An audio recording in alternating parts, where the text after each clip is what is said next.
오늘 설교 말씀은 복음서 강의 112번째 시간으로 성전 정화에 관한 말씀입니다. 사실 저는 복음서 강의를 시작하면서 이러다가 요런 진도로 나가다가 복음서 강의가 100번째 시간이 넘어가면 어떡할까? 걱정이다. 너무 오랫동안 하는 거 아니냐라는 걱정을 했는데 112번째 시간이니까 포기했습니다. 끝날 때까지 그냥 할 수 있는 것들을 하고 하나님의 말씀을 나눌 것입니다.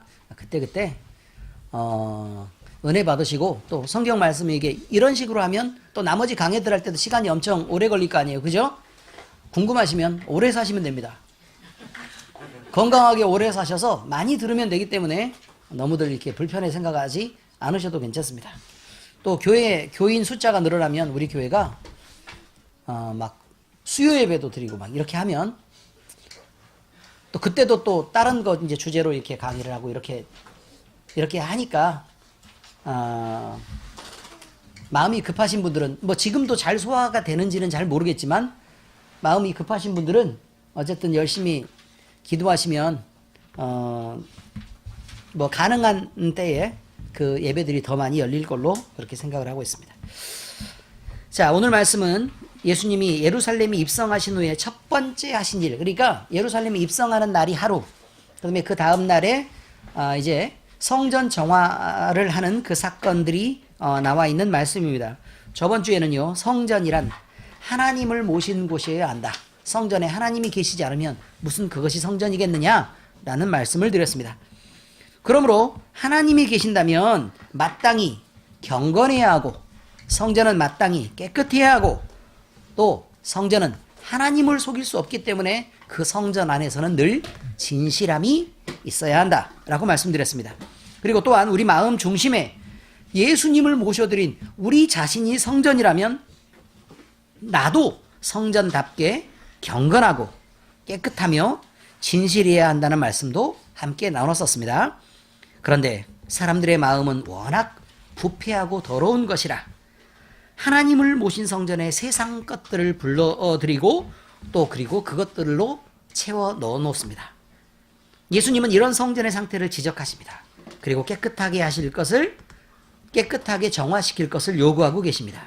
오늘 말씀을 들을 때에 많은 은혜와 그리고 각오, 다짐, 결단, 변화가 있으시기를 예수님 이름으로 축원합니다. 예루살렘 입성 후에 예수님은 그동안 보아왔었겠죠. 딱 들어가 봤더니 성전에서 그날 이런 일이 벌어졌다가 아니고요. 쭉 보아왔던 일일 것입니다. 보아왔던 성전의 타락상을 지적합니다. 그리고 노를 바라십니다. 화내는 것이 하나님의 뜻이 아닌 것이 아닙니다. 화를 내도 하나님의 그 거룩한 이름이 더러워지는 것을 보고 분노하는 것을 의분이라고 얘기합니다. 뭐라고 얘기한다고요? 네, 의로운 분노라고 얘기하죠. 그런 분노는 때로 필요한 것입니다. 그것이 폭력으로까지 이어져서 막 사람을 패서 막 이렇게 광대뼈가 함몰되고, 막 이빨이 8개가 나가고 이런 경우까지 가서는 안 되겠지만 그 분노를 표출해서라도 사실 하나님 앞으로 돌아오게 해야 되는 것은 중요한 일입니다. 성전은 하나님을 섬기고 예배를 드리는 곳입니다. 그런데 그 당시에는요, 그 당시에 이제 성전이 있었는데 그 당시에는 어떤 성전이라고요? 누구 성전이요? 헤롯 성전. 헤롯 성전이 보수되고 있었습니다. 이 헤롯 성전은요, 유대인의 관심을 사기 위해서, 그 다음에 정치적으로 헤롯이 안정하기 위해서 헤롯이 보수하고 만들고 있었던 성전이었기 때문에 다분히 정치적인 의도가 굉장히 많이 숨어 있고, 정치적 의도라면 사실 사람들의 관심을 사기 위한 거니까 그 안에서 벌어지는 많은 일들은 사람의 마음을 사고 사람의 관심을 사기 위한 많은 정책들이 사실 진행되고 있었던 것이 사실입니다. 그래서 그 연결고리는 끈에 끈을 물어서 계속해서 끈끈이 이어져 있어서 그 고리를 이제 어디서 끊어야 될지도 모르는 상황으로 이제 전개가 되고 있었던 것입니다. 먼저 제사장들은 예배를 위해 방문하는 자의 편의를 도모해야 된다. 이러면서요, 그런 명목 아래 상인들로 하여금 성전 내에서 장사를 하도록 허락했습니다. 무슨 뜻이냐면 유대 각처에서 막 이렇게 사람들이 모이잖아요. 모이는데 사람들이 막 바쁘게 이렇게 오다 보니까 언제 예물을 준비하겠냐 이 사람들아. 응? 예배를 드릴 때 그 사람들이 편하게 예배에만 집중할 수 있도록, 예배에 집중할 수 있도록 우리가 준비를 딱 이렇게 해주면 이 사람들이 와가지고 여기서 간단하게 딱 이렇게 구매를 이렇게 해가지고 거기서 하나님 앞에 예배에만 집중하지 어디 뭐 물건 사러 다니고 양 잡고 언제 그런 거 하겠냐 라고 그렇게 명분을 달았습니다. 근데 그 명분이 맞는지를 보셔야 합니다. 그런데 그들 상인들은 장사를 했는데 이윤을 별로 안 남겨야 정상 아닙니까? 그런데 이 상인들은 이윤을 남겼고요. 그 중에 얼마만큼의 상당 비율이, 그러니까 상인이 먹는 것보다 더 많은 비율이 제사장에게 떨어졌습니다. 예를 들면 당시 제사에 쓰이던 비둘기 한 쌍의 가격은 성전 바깥쪽에서 팔리던 그 비둘기 가격의 약 80배였다고 합니다. 그 이윤의 상당 부분이 어디에게 돌아갔다고요? 제사장들에게 돌아갔다. 그런 말입니다. 그러니 장사를 안 시키는 게 너무 이상하지 않습니까? 제사에 비둘기를 드리도록 하나님이 허락하셨던 것은 원래는요, 양을 잡고 염소를 잡고 소를 잡아서 드려야 되는 것입니다. 그런데 비둘기를 허락하신 것은 가난한 사람들이 드릴 돈이 없으니까, 그러니까 그들이 하나님께 예배하고 나면 먹고 살 게 없으니까 하나님이 그거 대신 비둘기를 드려라 이렇게 하신 것입니다. 그런데 제사장들과 상인들은 이런 가난한 자들을 이용하여 자기들의 입속을 채우고 있었던 것입니다. 이것이 어떻게 하나님의 뜻이라고 말하겠습니까? 또한 성전 안에서 돈을 바꾸는 자들이 판을 치고 있었습니다. 그런데요, 성전 안에서 아니 돈을 그냥 드리면 되지 돈을 왜 바꿔야 될까? 아니 우리가 헌금을 드릴 때요, 여러분 갑자기 자기가 이렇게 끼고 있던 구리반지를 꺼내가지고 저는 이 구리반지를 드리고 싶습니다. 마음이 간절하면 그거 드릴 수 있는 것입니다. 그렇지 않습니까? 그 다음에 뭐 어디 여행 갔다 와서 페소가 막 이렇게 있는데 막 200페소 막 이렇게 남았어요. 뭐 이런 거 드리면 되죠. 달러 괜찮습니다. 물론 우리가 바꿀 수는 없겠지만 드리는 자의 마음이 중요한 것입니다. 그런데요, 유대가 로마의 식민지로 통치가 되고 있었죠. 그런데 하나님의 이 거룩한 성전에서 로마의 그 황제의 얼굴이 찍혀 있는 그것을 하나님 앞에 이게 드리는 게 말이 되냐? 라고 제사장들이 주장을 했던 것입니다. 그래서요, 이것은 정말 하나님 앞에 경건한 일이 아니다. 그래서 그 화폐를 바꾸려는 거예요. 유대 화폐로. 그래서 다 바꿔가지고 바꾼 다음에 유대 화폐로 드리라는 거예요. 그 얼굴이 없도록. 왜? 식민 통치하는 자의 얼굴이 없도록. 이건 다분히 정치적인 것입니다. 그런데 그러면 그렇게 하면 돈만 깔끔하게 바꿔서 그렇게 환전을 해줬으면 간단한데 돈을 환전해주는 과정에서 역시 많은 일을 취하며 환전했습니다. 그리고 또 그 돈의 상당히 많은 부분, 대부분은 제사장들에게 돌아갔습니다. 그러면 이 두 가지만 봐도 제사장들이 먹는 돈이 꽤 많죠? 그죠? 그런데 이것 말고도 다른 장사들이 많이 있었던 걸로 보입니다. 자, 여러분 말씀을 한번 보실까요?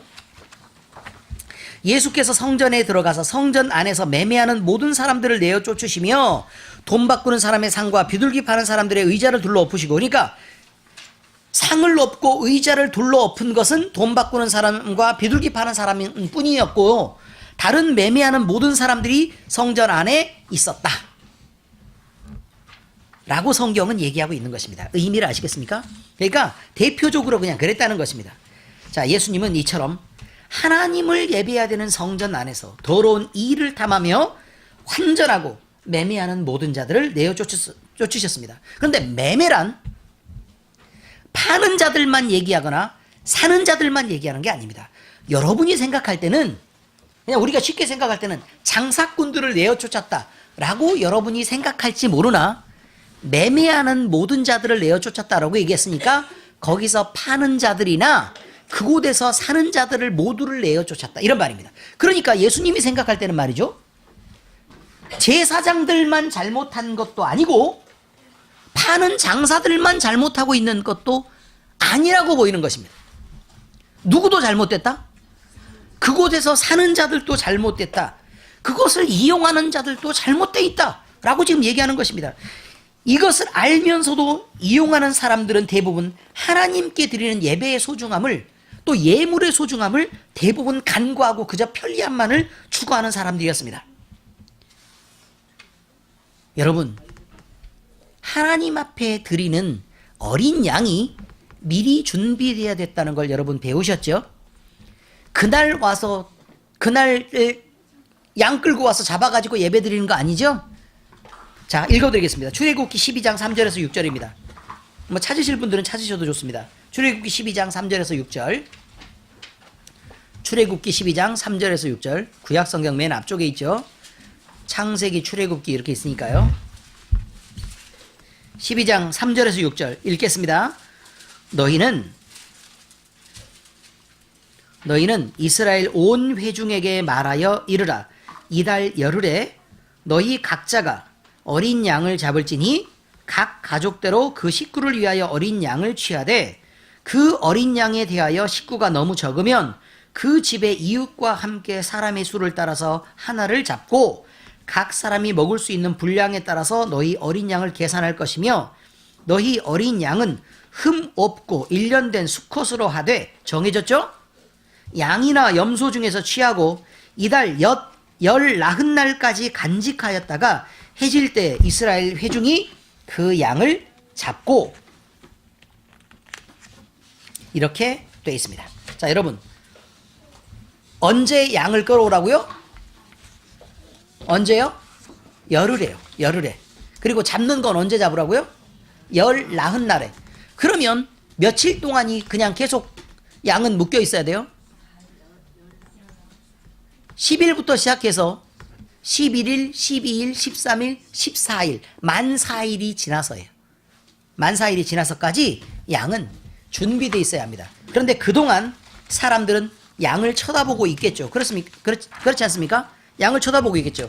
그리고 무엇을 생각하겠어요? 예수 그리스도입니다. 거기서 드러나는 건 예수 그리스도입니다. 그래서 우리를 위해 희생하고 우리의 생명을 대신해서 이 양이 죽어야 되는구나를 생각하는, 그것을 생각하라는 것입니다. 그래서 예물은 준비되어야 됩니다. 그런데 하나님의 성전에 예물을 드리며 제사를 하러 나온 자들이 아무것도 준비하지 않은 채 그저 빈몸으로 쭉 옵니다. 다 모여요. 그리고 성전 안에 들어와서, 성전 밖에서도 아니고 안에 다 들어와가지고 그때서야 환전을 하고 비싼 돈을 주고 비둘기를 사서 그냥 80배나 되는 비둘기를 사가지고 편리한 대로 그냥 드리고, 그냥 하나님 앞에 드리는 예배니까 이런 건 아깝지도 않다. 뭐 80배 뭐 까짓것, 이렇게 생각한 것입니다. 여러분, 한 배는 하나님 앞에 드려졌을지 모르나 나머지 79배는 제사장과 장사꾼들이 먹은 것입니다. 하나님 앞에 80배를 드린 게 아닙니다. 예수님은 이런 것들을 보고 참으실 수 없었던 것입니다. 예수님의 분노는 하나님의 이름이 바닥에 떨어져서 그저 그들이 드리는 예배의 형식은 중요하고 막상 존경을 받고 존중을 받고 경배를 받아야 되는 하나님은 아무것도 아닌 그런 예배,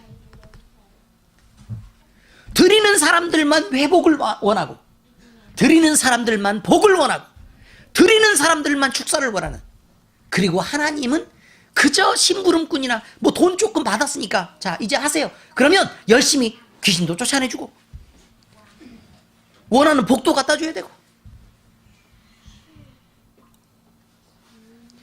그냥 듣기 싫은 소리를 계속 얘기하고 있는데 그 소리 다 들어줘야 되고,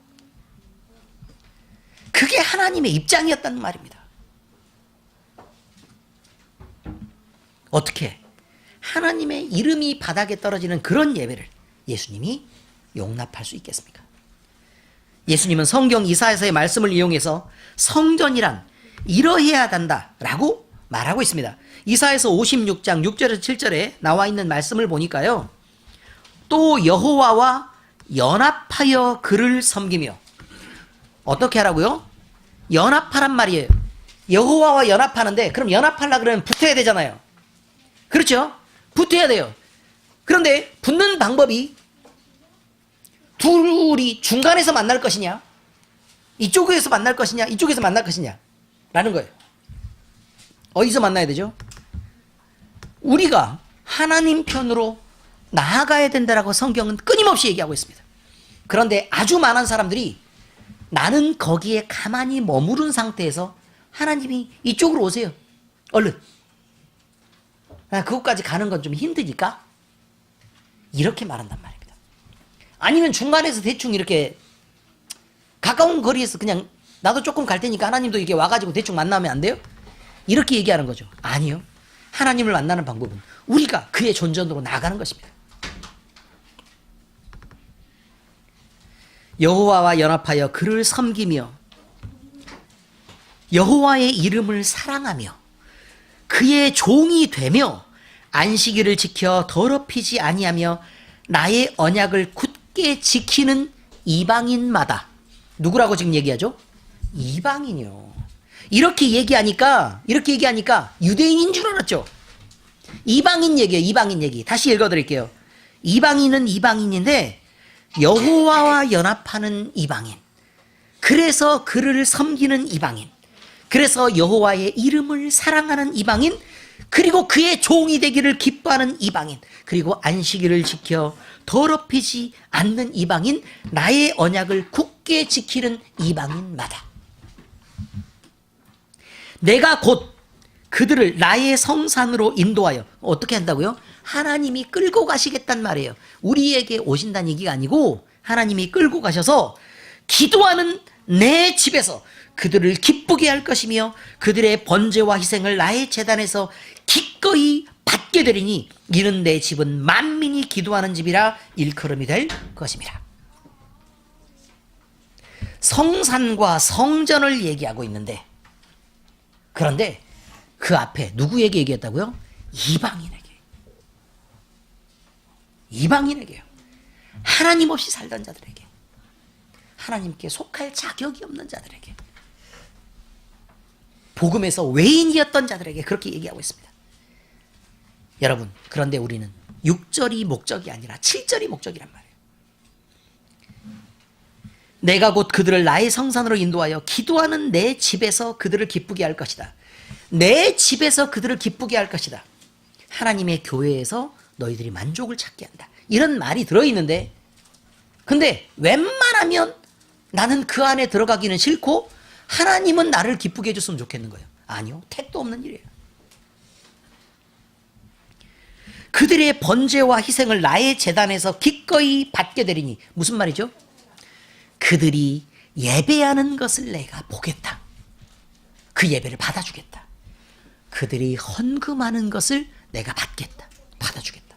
그들의 봉사를 내가 받을 것이고 그들의 섬김을 받을 것이고 그들이 내 앞에서 인내하고 참고 견디는 그들의 삶을 내가 받아주겠다라고 얘기하고 있는 것입니다. 이는 내 집은 만민이 기도하는 집이라 일컬음이 될 것이라. 기도가 뭐라고요?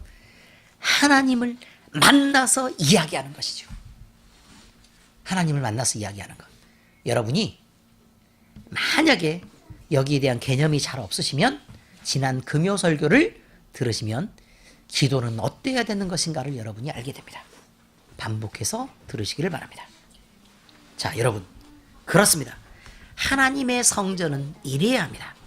여호와와 연합하며 그를 섬기며 여호와의 이름을 사랑하며 그의 종이 되며 안식일을 지켜 더럽히지 않고 나의 언약을 굳게 지키는 일이 하나님의 성전에서 이루어져야 하고, 그를 예배하는 일, 그를 기뻐하는 일이 그곳에서 이루어져야 되는 것입니다. 그러면 하나님은 우리를 흡족하고 만족하게 하실 것입니다. 예수님이 말씀하시는 그 집이란 하나님이 거하시는 집, 예수님이 거하시는 공간을 의미합니다. 이것이 성전이라는 공간인데 하나님의 소유이고 예수님의 소유라는 것을 말합니다. 왜요? 하나님의 집이니까 의인은 소유격입니다. 다시 말하면 성전이란 공간 속에서 사람은 주인이 아니란 말입니다. 사람은 주인이 아닙니다. 주인이 아닌 자들이 주인이 계신 것에서 주인이 계시는데 그곳에서 아랑곳하지 않고 그냥 자기 마음대로 자기의 이익을 위해서 행동하고 있다면 그것은 무례하게 이를 데 없는 것입니다. 주인이신 하나님은 만민이 기도하는 집, 즉 하나님과 사람이 대면하여 만나는 집이라고 성전에 대해서 말씀하고 계십니다. 그리고 예배하는 집이라고 말합니다. 그런데 하나님을 만나러 온 자들은 하나님의 의지와는 전혀 다르게 무례를 행하고 하나님을 의식도 하지 않아요. 주인이 계신데 주인은 쳐다보지도 않는 거예요. 그리고 마치 자기들이 주인처럼 행동하고 있었던 그런 것들을 예수님은 비판하고 계시는 것입니다. 자, 이제 말씀에 대한 적용입니다. 첫째, 성전된 우리에게도 또 건물이 있고 우리가 예배하는 이 모임에도 교회라는 이름이 붙여 있습니다. 이 교회에 물질주의가 침투하면요, 그날로부터 경건은 잃습니다. 하나님이 없단 말입니다. 지금 세상에 만연해 있는 물질 만능주의는 어떻게 해서 만들어진 것인가를 잘 들어야 합니다. 이건 다분히 철학적이니까요. 이 물질 만능주의는 하나님을 잃어버리고 상실한 인간이 추구할 수 있는 상실감이 원인이 되어서 나타날 수 있는 부패와 무능을 자인한 결과입니다. 너무 어렵죠? 네, 그럴 줄 알았어요. 다시 읽어드릴게요. 지금 세상에 만연해 있는 물질 만능주의는 하나님을 상실한 인간이 추구할 수 있는 상실감이 원인이 되어 나타날 수 있는 부패와 무능을 자인한 결과입니다. 무슨 말이냐면 설명이 필요하죠. 하나님을 잃어버렸어요. 마음에 하나님이 비어있는 것입니다. 그럼 사람은 허무하죠. 허무하니까 우리가 배만 비워도 그 공복을 견딜 수 없는 사람이 있습니다.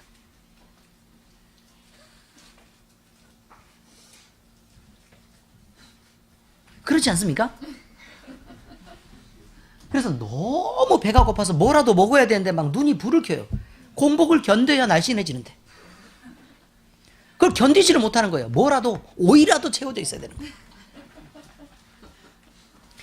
이렇게 하나님이 없고 비어버리니까 공허한 것입니다.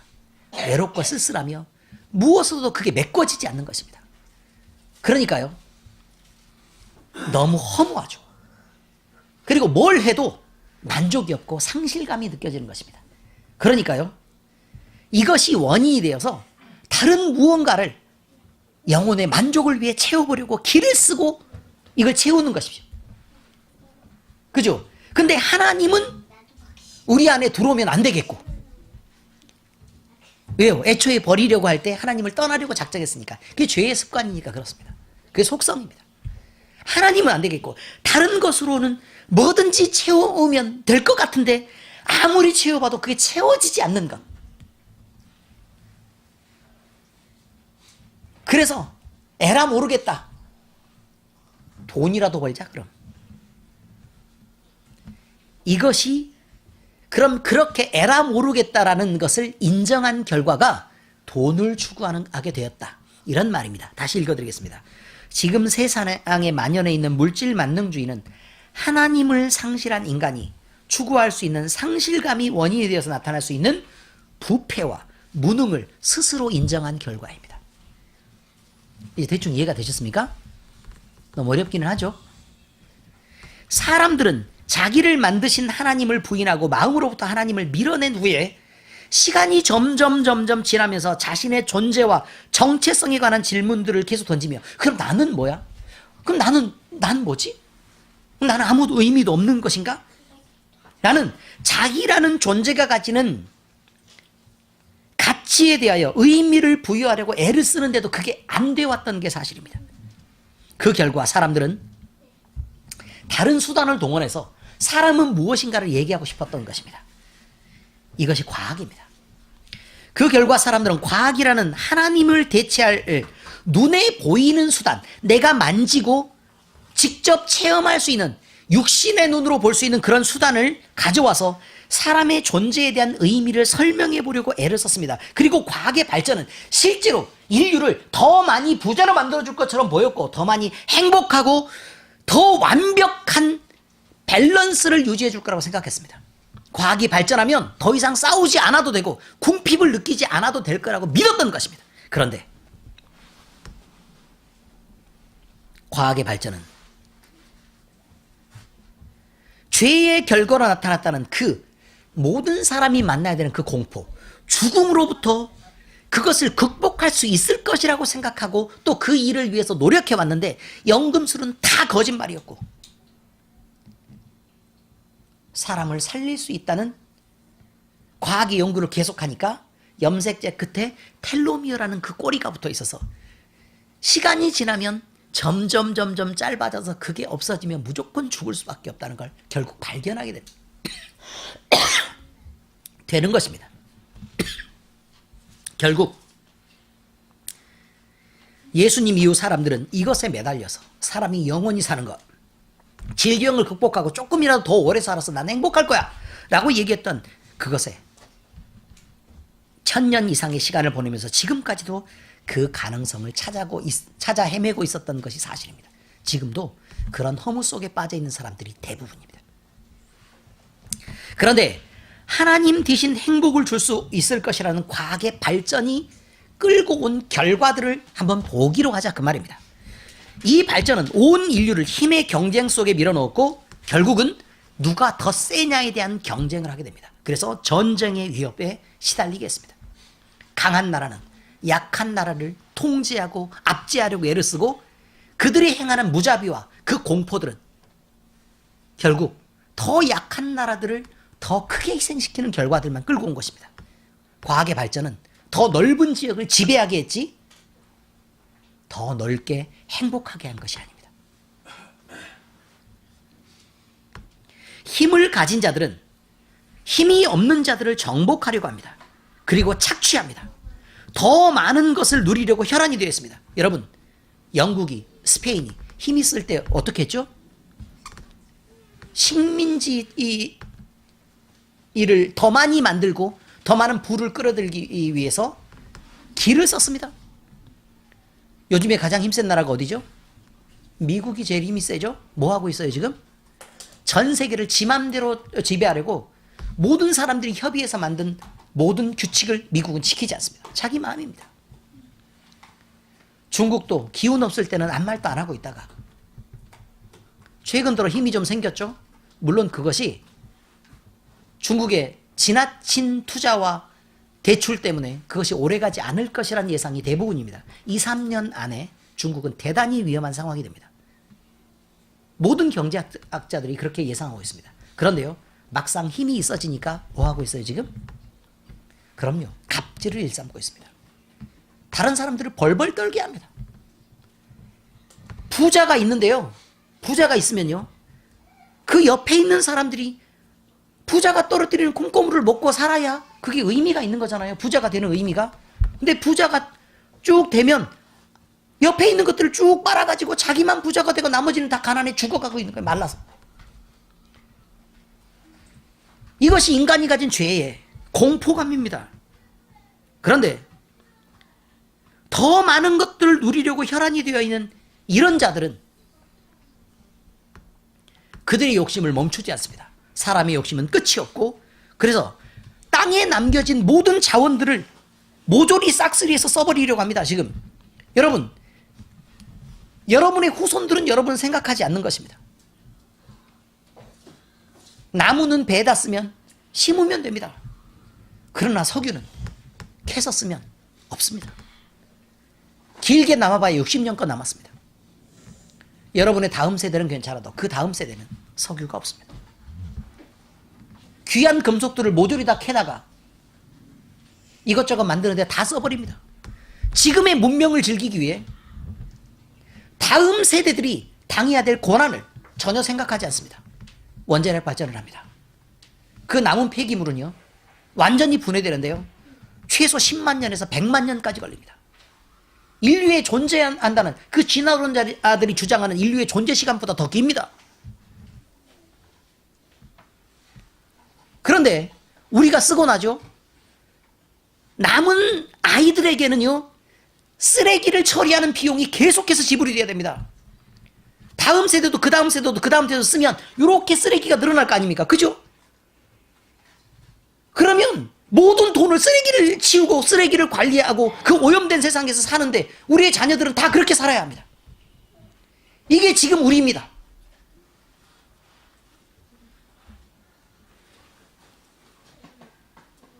다음 세대는요, 불쌍하게 된 것입니다. 후쿠시마 원전이 3기가 깨졌습니다. 체르노빌 사태에서 그 원전 1기가 깨졌던 것 뿐입니다.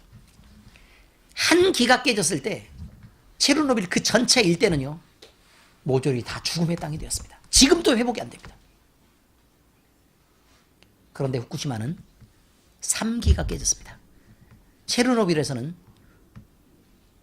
중수통이 깨지지 않았습니다. 그런데 일본은 중수통이 2개가 깨졌습니다. 로봇을 6번이나 보내봤습니다.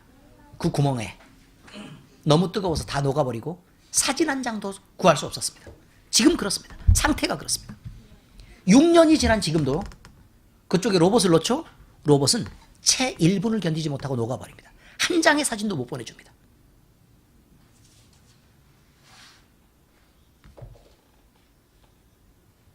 그것이 땅을 녹이면서 1km를 들어가도 1km 깊이까지 들어가도 지하수를 오염시키고 그 내부를 오염시켜서 더 오랜 기간 자손들이 고통받게 합니다. 우리가 보통 원자로 한 기에 100톤의 우라늄을 집어넣어서 한 번에 발전을 시작하는데 그것이 모두 타는데 45년 정도의 시간이 걸립니다. 그런데 그것을 처리하는 데는 냉각시키는 데만 100년이 걸리고요. 그러니까 단지 45년을 쓰고 나서 그 뜨거운 거를 식히는 데만 물 속에서 100년이 걸립니다. 그리고 그것이 분해돼서 정상으로 돌아올 때까지, 그러니까 자연 방사능 상태로 돌아올 때까지는 100만 년이 걸립니다. 그것을 계속 남겨주려고 하는 것입니다. 우리가 착합니까?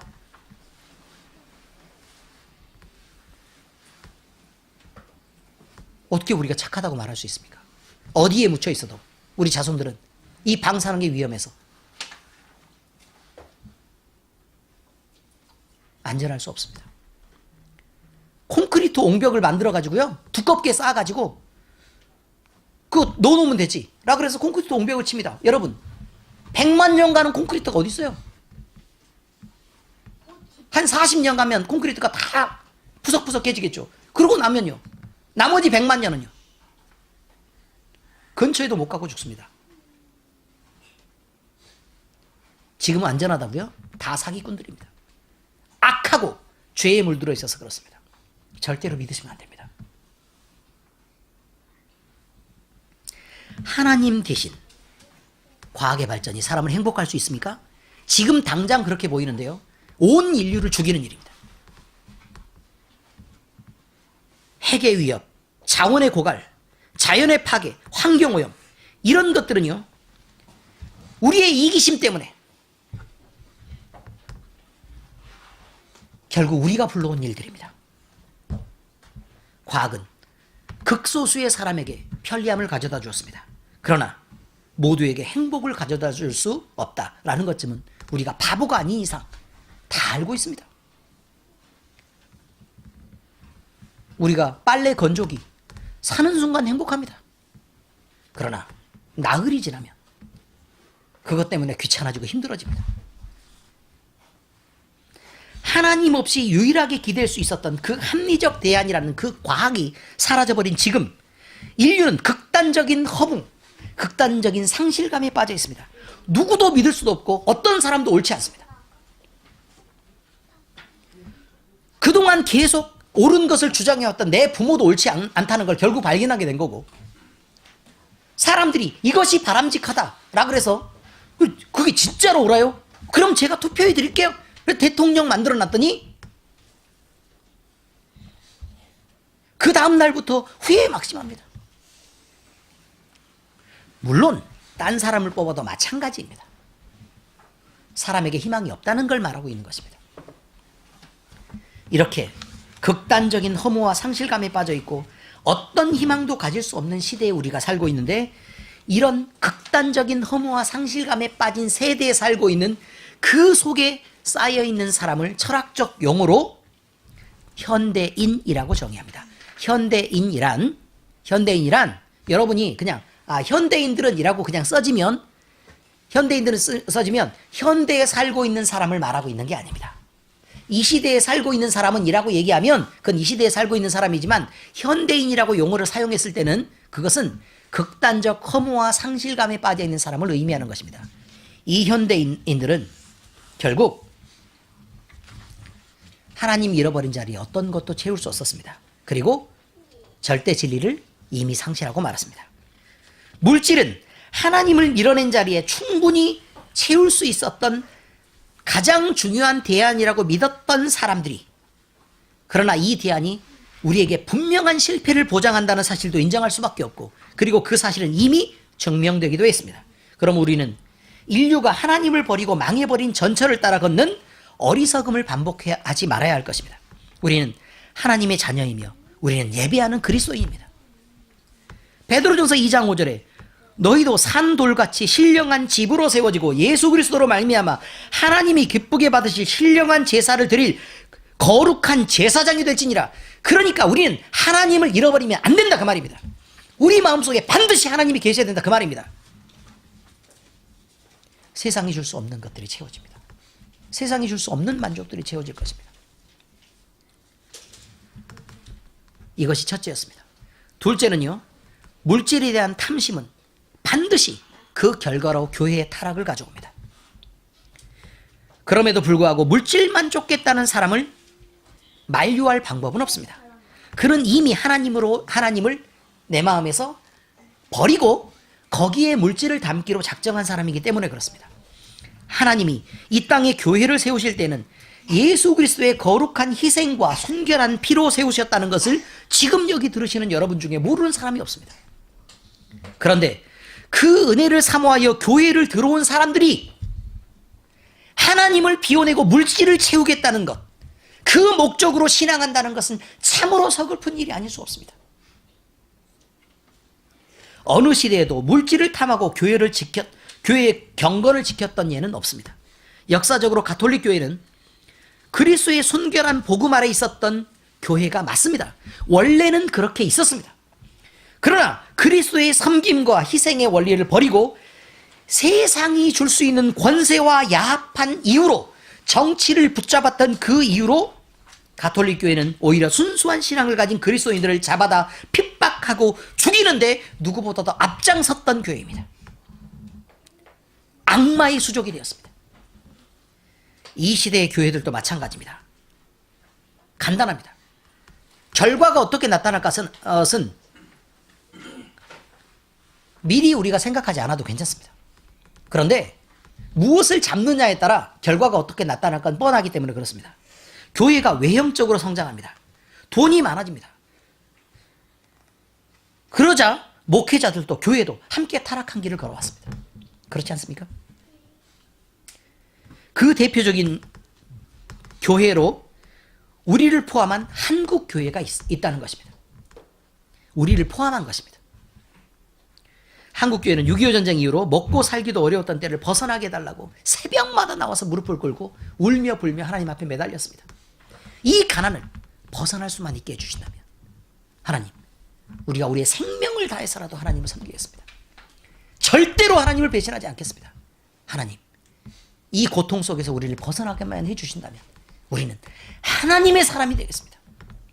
그리고 우리가 벌어들인 돈으로는 절대로 우리를 위해 쓰지 않겠습니다. 하나님을 위해 쓰겠습니다. 주의 복음을 전하는 데 쓸 것이고 하나님의 이름이 높아지는 데 쓰겠습니다. 그렇게 안 했던 것 같습니까, 여러분? 새벽기도 나가가지고 맨날 무릎 꿇고 돈만 주시면 간단하게 저는 빠져나가서 저를 위해서 즐겁고 행복하게 살아보겠습니다. 이렇게 했던 어떤 크리스찬이 있겠느냐 그 말이에요.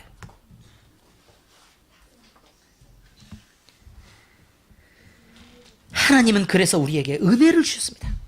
우리 대한민국은 세계에서 전례를 찾아볼 수 없는 경제 성장을 이뤘고 지금도 여전히 세계의 다른 그 어떤 나라보다도 희망이 있는 것이 사실입니다. 그 희망 중에 아주 은혜스러운 한 가지 희망 중에 하나는 뭐냐면요, 한글이라는 글씨입니다. 전 세계에서 가장 빛나는 머리입니다. 베리아 사람들보다 더 높은 종교심입니다. 그리고 다른 나라에서는 꿈꾸지 않는 학구열입니다. 자녀에 대한 집중입니다.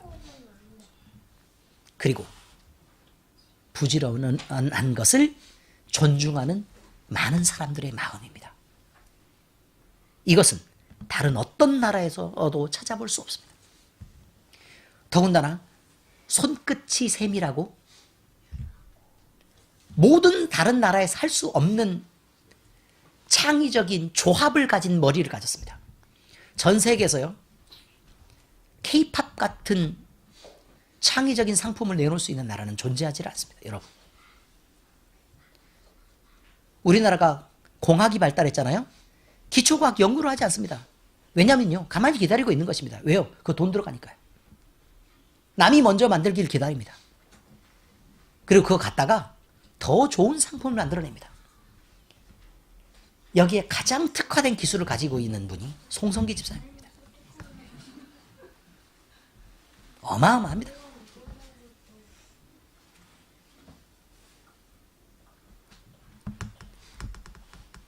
하나님은 우리나라를 새벽에마다 무릎 꿇고 우리가 소원하고 빌고 빌어서, 그래? 그게 그렇게 급하고 그렇게 중요하냐? 들어주게? 들어주었습니다. 그런데 지금 이 나라를 보시기 바랍니다. 이 나라의 꼴을 보시라 그 말입니다. 어디에 그리스도가 있습니까? 그리고 어디에 교회라고 불러도 부끄럽지 않은 교회가 어디에 있습니까? 우리는 하나님 앞에 회개해야 됩니다. 우리를 포함한 교회이기 때문에 그렇습니다. 우리를 살려주셨고 우리를 긍휼히 여기신 하나님을 배신하고 마음에서 버린 것과 우리의 마음의 중심에 돈을 사랑해서 재물로 그 자리를 채워서 섬기던 죄를 인정하고 돌이켜야 합니다. 그래야 우리가 살고 우리의 자녀들도 삽니다. 여기 사도 바울이 자식과 같은 제자 디모데에게 주는 말씀과 경건에 대한 교훈이 있습니다. 디모데전서 6장 10절 말씀에 이것입니다. 그냥 들으시면 압니다. 다. 돈을 사랑함이 일만 악의 뿌리가 되나니 그러므로 이것을 탐내는 자들은 미혹을 받아 믿음에서 떠나 많은 근심으로써 자기를 찔렀도다. 죽는 거란 말이에요. 돈을 사랑하는 건 죽는 거예요. 돈을 사랑하면 왜 죽느냐? 믿음이 깨지기 때문에 그렇습니다. 믿음이 무너지면 교회는 경건한 교회로 지켜줄 수 없습니다. 교회가 무너지면요, 우리는 당연히 망하는 것입니다. 그러므로 우리의 생명은 결코 돈을 주고 살 수 있는 것이 아니란 말입니다. 예수님도 그렇게 말씀하셨습니다. 누가복음 12장 15절 그들에게 이르시되 삼가 모든 탐심을 물리치라 사람의 생명이 그 소유에 넉넉한 데 있지 아니하니라 하셨다. 이렇게 말합니다. 물질에 대한 탐심은 교회의 타락을 가져옵니다. 기억하셔야 합니다. 셋째, 교회는 하나님의 말씀 안에서 부지런히 개혁해 나가야 됩니다. 오늘 본문의 성전 정화 사건은요, 신앙이라는 이름으로 하나님의 이름을 더럽힌 자들에 대한 하나님의 마음을 드러내고 있는 것입니다. 우리는 이런 주님의 행동을 대하면서 교회의 개혁에 관한 분명한 메시지를 받아야 합니다. 여러분, 죄를 범한 사람이 있습니다. 죄를 범한 사람이 있어요. 그러면 우리는요, 그 죄를 범한 사람을 그리스도의 마음을 갖고 용서해야 됩니까? 안 해야 됩니까? 왜 대답을 못해요? 죄를 범한 사람이 있어요. 용서해야 됩니까? 아니면 안 해야 됩니까? 네, 용서해야 됩니다. 용서해야 됩니다. 그러나 이 용서는 그가 거기에 머물러 있을 때가 아니고 그가 하나님 앞에서 회개하고 돌이켰을 때의 얘기입니다. 돌이키지 않았는데 자기 혼자 한참 나쁜 짓 하고 가고 있는데 용서할게. 그리고 그러고 지나가면 너무 무책임한 일입니다, 여러분. 교회 역시 마찬가지입니다. 그리스도의 사랑으로 교회의 모든 잘못이 있으면 덮어 용서하는 것은 맞는 얘기지만 교회가 회개하고 돌이키지도 않았는데 그냥 우리 교회가 그냥 그저 악을 향해 가고 있어요. 그런데 우리가 그리스도의 사랑으로 우리 교회를 용서할게 이러면 돼요, 안 돼요? 안 된단 말입니다. 이것은 하나님의 뜻이 아닙니다. 교회가 잘못한 일이 있으면요, 의당 죄를 고백하고 회개하고 돌이켜서 은혜의 보좌 앞으로 나아가야 될 것입니다. 그 후에야 우리 모두를 돌이키고 바른 길로 걷는 하나님의 인도하심을 따라 걷게 되는 것입니다. 개혁이 없고 과거의 관행을 고집하는 자들은 오히려 부패하기 쉽습니다. 유대인들이 그랬습니다. 교회 역시 그 길을 걸으면 부패하기 쉽고 절대로 바로 설 수 없는 것입니다. 하나님의 뜻을 따라서 우리가 버려야 될 것은 과감히 버려야 합니다. 우리의 신앙을 새롭게 해서 주님을 따를 때 우리는 하나님이 기뻐하시는 교회다운 교회가 그때서야 만들어질 수 있는 것입니다. 교회는 끊임없이 자기를 살피고 돌이켜서 개혁해야 합니다. 그런데 개혁하라 그랬더니 막 자기 마음대로 아무데나 막, 그게 개혁이 아니라 말씀으로 돌아가라 라는 것을 개혁이라고 얘기합니다. 유다왕 히스기야가 있습니다. 히스기야는 전 왕들의 우상 숭배를 따르지 않고 성전 정화에 앞장섰던 겨우 몇 안 되는 선한 왕이었습니다. 그는 하나님을 의지해서 지금 온 나라가 부패하고 전 왕들이, 선왕들이 잘못한 그 모든 것들을 개혁할 용기를 냈던 사람입니다. 그리고 그는 용기만 낸 게 아니라 의지를 담아 행동했습니다. 우리 모두는 히스기야의 용기를 잊지 말아야 합니다. 그리고 지금 돌이키고 움직여야 합니다. 이것이 우리를 향한 하나님의 뜻입니다. 역대하 29장 15절 16절. 그들이 그들의 형제들을 모아 성결하게 하고 들어가서 왕이 여호와의 말씀대로 명령한 것을 따라 여호와의 전을 깨끗하게 할세, 제사장들도 여호와의 전 안에 들어가서 깨끗하게 하여 여호와의 전에 있는 모든 더러운 것을 끌어내어 여호와의 전 뜰에 이름에 레위 사람들이 받아 바깥 기드론 시내에 가져갔더라. 여러분, 이것입니다. 우리 마음속에 우리가 개혁할 의지를 담습니다. 그러면 뭘 해야 되냐면 하나님의 말씀이 명령한 게 무엇인가를 찾아야 합니다. 그리고 우리 속에 더러운 것이 있죠? 반드시 끌어내야 합니다. 끌어내야 된다고요. 버틸 일이 아닙니다. 그리고 그 이후로도 그 냄새들도 있고 그 더러움들이 묻어 있으니까 그걸 깨끗하게 청소해야 될 줄도 알아야 합니다. 그리고 그것들을 불살라 태워야 합니다. 그래야 우리가 하나님 앞에 바로 설 수 있는 것입니다. 우리에게 그래야만 희망이 있고 우리의 자녀들에게도 그래야만 희망이 있습니다. 이 모든 것들을 결단하시고 하나님의 은혜를 구하시길 바랍니다. 기도하시겠습니다. 하나님 아버지, 하나님의 교회된 우리 자신이 성전인 것을 알고서도 주님의 교회를 경건하고 순결하게 지켜내지 못한 죄를 용서하여 주시옵소서. 지금까지 우리는 하나님을 모셔야 하는 우리 마음을 돈을 사랑하고 물질을 갖기 원하며 채워왔었습니다. 좋은 집을 갖기 원했고, 좋은 차를 갖길 원했고, 또 좋은 직업을 갖길 원했고, 또 더 많은 것들을 누리고 싶어 했었습니다. 그러나 돈이 우리를 행복하게 할 수 없고, 물질도 세상이 주는 권세들도 영원하지 않고 우리를 온전히 채울 수 없는 것을 압니다. 하나님 아버지, 창조주이신 하나님을 모신 우리가 주님께 내어드리는 거룩한 성전으로 세워져 가고 날마다 새롭게 함을 입어 하나님을 생각하는 순수한 믿음을 가지게 하시옵소서. 더 이상 우리는 하나님을 팔아 세상을 사는 눈먼 자로 살지 않겠습니다. 더 이상 주의 성전을 더럽히며 세상을 바라보는 죄인으로 살지 않기를 결단합니다. 우리의 마음의 중심을 붙잡아 거룩한 주님이 계신 하나님 나라를 소망하는 우리 예수님을 닮은 모습으로 살아가게 하시옵소서. 우리에게 성령 충만을 주시옵소서. 우리를 사랑하시고 우리를 구원하신 우리 주님 예수 그리스도의 이름으로 기도드립니다.